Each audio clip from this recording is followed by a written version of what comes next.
Hi, this is Dave from Priority Bicycles, and today I'm going to walk you through how to assemble your new Priority Turi. If you have any questions during assembly or in the future, I've put our contact information on screen. Our fastest response is always via email and text message. We always recommend that you have your new bicycle professionally assembled. If you choose home assembly instead, please make sure and have a professional bicycle mechanic safety check your assembly before riding. Now let's get started. You'll need a pair of household scissors or a pair of diagonal cutters. Let's remove the straps and the tape from the box and pull out the bicycle. Using your scissors or diagonal cutter, remove all of the protective packaging from the bicycle. Once you've unpacked the bicycle, you'll also find a parts box inside the bicycle box. Let's now open and remove everything from the parts box. Once you've unpacked your accessories box, you're going to find your front brake rotor with bolts, the front fender hardware, pedal set, water bottle cage, front and rear reflectors.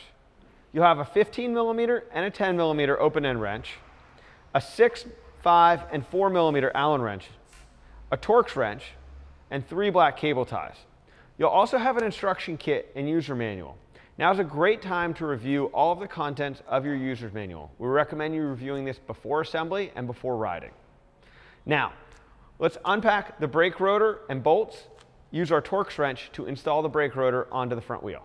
Let's start by grabbing our front wheel along with our front brake rotor, 6 Torx bolts, and Torx wrench. Take your wheel with the brake rotor side that has 6 holes facing up. Grab your brake rotor. You'll notice one side says Tektro, has arrows and the number 160, and one side does not. The side with Tektro, the arrows, and 160 goes up. The blank side goes down. Go ahead and align that on your wheel. Now, start taking each Torx bolt and installing them finger tight on the wheel. Once you've installed each bolt finger tight, you're going to want to start adding torque to them and getting these bolts good and tight. Do so in a star-like pattern, moving around the wheel, skipping every few bolts. Tighten each of the 6 bolts enough that the wrench leaves an indentation in your hand. Now, grab your 6mm Allen wrench, the long one, and set that aside. We're going to now install the handlebars. First, let's look at how the brake cable routing is from the fork. You're going to want to make sure that all cable routing comes through the front of the bike. However, the brake caliper is in the rear, just like in my example here. So the brake caliper on your left side, pointing backwards. However, look at my cables. On this particular bike, my brake cable is coming out from the left leg under the bike. We actually want that to come out the front of the bike. So I'm going to turn the fork 180 degrees so that the brake cable now comes out the front of the bike. With the brake cable coming out of the front of the bike, make sure that all cables run out the front of the bike. Here you can see my brake cable, my 2 gear cables, and my rear brake cable, all going out the front of the bike. Then go ahead and insert the handlebar stem into the bicycle. Make sure you've installed the handlebar stem at least as far down as the minimum insertion mark, which should not be showing. Once you have the handlebars in, use your long arm 6mm wrench and tighten. Finger tight's okay for now. We'll tighten this up later.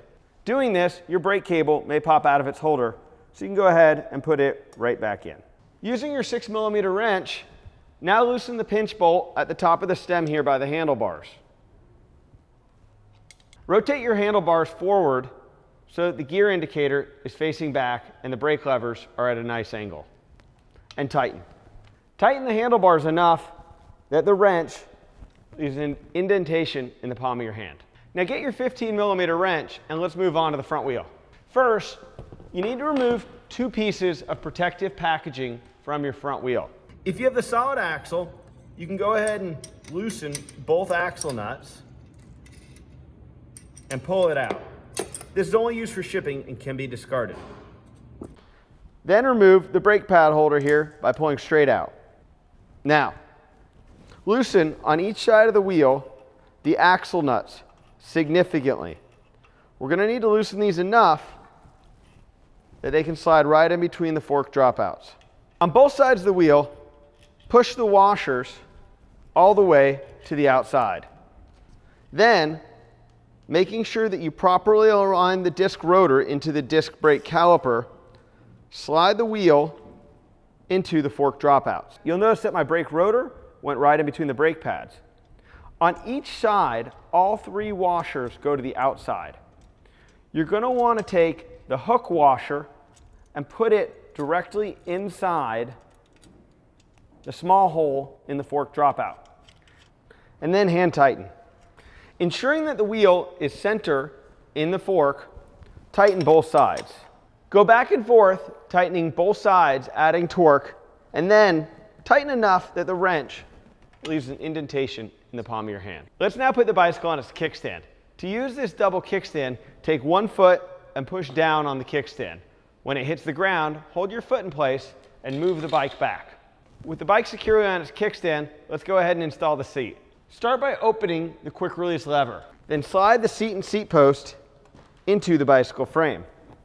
Pay attention to the minimum insertion mark. Make sure the seat post is inserted enough into the frame that you cannot see the minimum insertion mark. Once in at your desired height, tighten the quick release lever. You may need to tighten the nut side of the quick release a little bit. You will want to feel friction or force when the quick release gets parallel here. So it should be loose, and then once it gets parallel, a little tight. You should need 2 hands to close the quick release, one holding the seat or the bike, and one to close the lever. This will ensure that the seat is secure. Now let's move on to securing the rear fender. Grab your small 4mm Allen wrench. We're going to start by removing the loose fender bolts in the dropouts on each side. First, we need to remove the fender bolt. You can tuck the fender strut behind the dropout to remove the bolt and washer. Once you've removed the bolt and the washer, put the strut back in place, put the bolt and washer through the strut, and tighten into the frame. Tighten again so that the Allen wrench leaves an indentation in your fingers. Now let's do the same on the other side.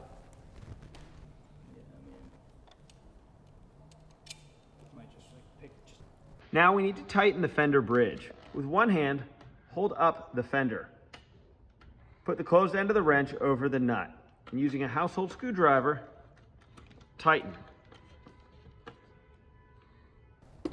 With the rear fender tight, let's move on to the front fender.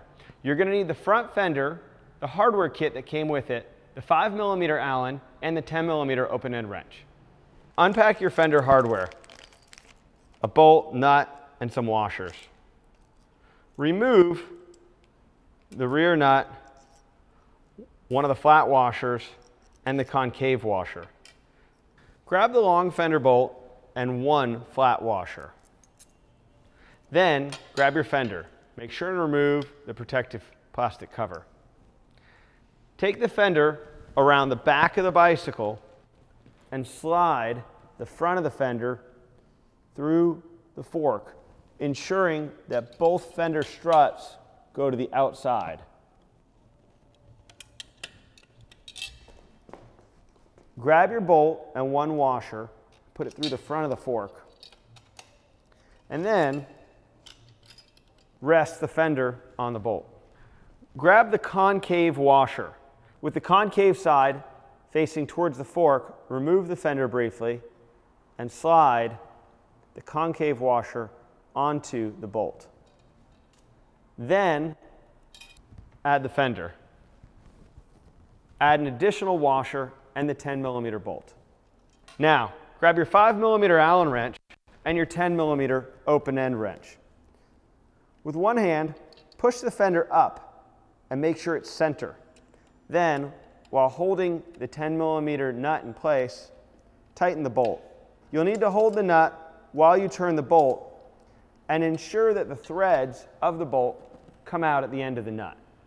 With the fender installed at the top of the fork, ensuring that it's centered and pushed all the way up, grab your 5mm Allen wrench. And now let's remove the bolts and washers from the fork dropout and reinstall them through the fender struts, just like we did in the rear.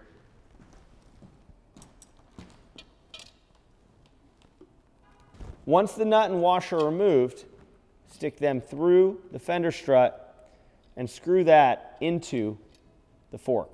Tighten each side so that the wrench leaves an indentation in the palm of your hand. With the front fender on, let's move on to the pedals. You're going to need your 15mm wrench. Unwrap both pedals. You'll notice on each pedal an R and an L. Let's start with the right pedal, with the R. Take the right pedal and install it on the drive side of the bike.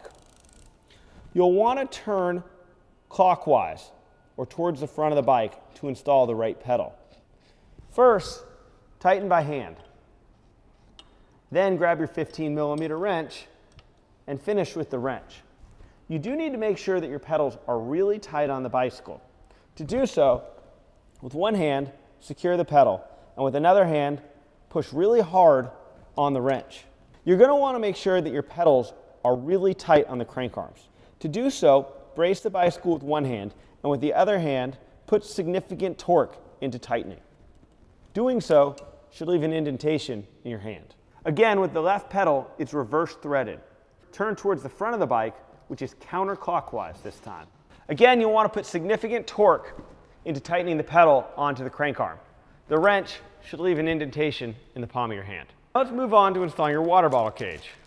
You're going to need your 4mm Allen wrench. Simply remove both bolts from the frame. Slide each bolt through the holes in the water bottle cage and then tighten onto the bicycle frame.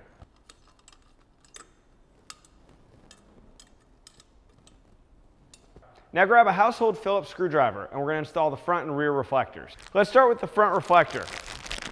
Open up the bag, remove the screw, and place the reflector onto the handlebars. With the reflector perpendicular to the ground, go ahead and tighten. Same process now with the rear reflector.